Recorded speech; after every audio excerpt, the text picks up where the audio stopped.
Well, I think it's important that Gibraltar itself act in some way which reassures those who are out there on their pleasure craft fishing, taking their children out, enjoying the waters around Gibraltar, which they're perfectly entitled to do, and they must feel safe and secure in doing so. So Customs is the equivalent, the analogous agency to the SVA in Gibraltar, and the position of the government is to say to Customs, we think that you should be out there intercepting the SVA when they come into our water. Of course, if they're coming in chasing drug traffickers and they contact us, we will assist them in doing so.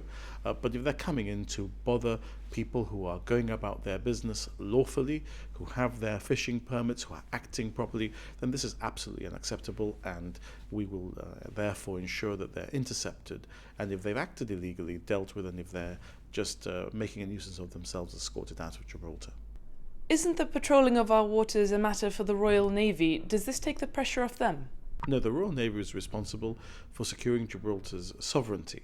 The patrolling of our waters is the responsibility of a number of different agencies. So the Environmental Department patrols in respect of environmental matters. The RGP patrol in respect of law enforcement generally. And the GDP patrol in respect of matters which relate to military security. But the Customs Authority are the ones who have, the Customs Department are the ones who have the authority to patrol our waters in relation to all matters which they have statutory responsibility for. The reality is that the SVA officers are armed. Could this lead to a dangerous situation? Well, I don't think that we're going to be seeing SVA officers using their weapons to deal with an analogous agency in Gibraltar. And the escalation of that sort of scale would be something really unseen in Europe ever. And I don't think that that is the issue. We've never had, as far as I can recall, a Spanish law enforcement agency pointing a gun at a Gibraltar law enforcement agency. I mean, that would really be something quite impossible to fathom. Will there be a similar change in stance for the RGP at sea? Well, I'm sure, I can't direct the RGP as to what they do and how they do it. Our constitutional setup and the setup of the police is different, and I think it's absolutely right that I should not be able to tell police officers what to do. But the Customs Department and the Royal Gibraltar Police have an excellent working relationship. In particular, the senior management of both, I know, are working together on a number of issues, and I know are talking already about how they can support each other in this respect, because, look, this is something that affects every single Gibraltarian. Whether you have a small boat or you don't have a small boat, whether you go out on the water or you don't go out on the water, we all feel, I know, exactly the same way. And we want to support the men and women of both those organizations when they're out there working for Gibraltar in this way. Of course, there are other people who have other responsibilities in this respect. The Royal Navy has its responsibility. The Foreign and Commonwealth Office have responsibility here, and we're working with them on what they will do too. But insofar as Gibraltar is able to act for itself, the time has come for us to do something which demonstrates on the water in a peaceful way, asserts that these are waters that we have jurisdictional responsibility for. How is the government working with the UK? What action has been taken? Well, a number of diplomatic steps have been taken. I don't want to say more at this stage. It may be even that by the time that this interview airs, other things may have happened.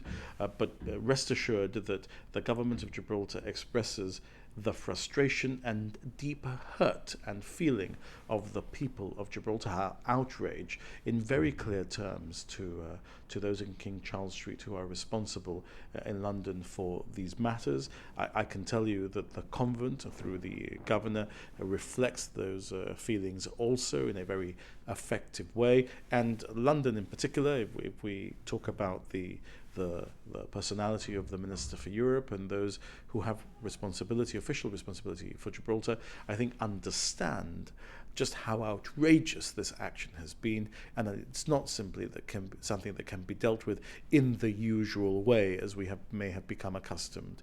There cannot be an acceptable new normal. These issues have been going on for some time. My predecessor as Chief Minister actually made a ministerial statement on a very similar instance in the past. These are not issues of this administration or just even of the previous administration, and we have to make sure that we deal with them effectively so that they do not continue to go forward for a simple reason above all others, even above the sovereignty issue. because of safety of lives at sea. These are Gibraltarians who are lawfully going about their business on a choppy day in the sea. Somebody aiming at the water in front of a vessel could fall back and hit a person, hit a vessel. The consequences would then be dramatic. We don't ever want to get to that situation. We have to first of all ensure safety of lives at sea. That is the responsible way to act. We want there to be cooperation, of course, in relation to law enforcement issues, etc., but with respect for jurisdiction and respect for sovereignty. But above all else, safety of life at sea, security of our people when they're out there lawfully enjoying our waters. It cannot be otherwise. London understand that. Madrid must too.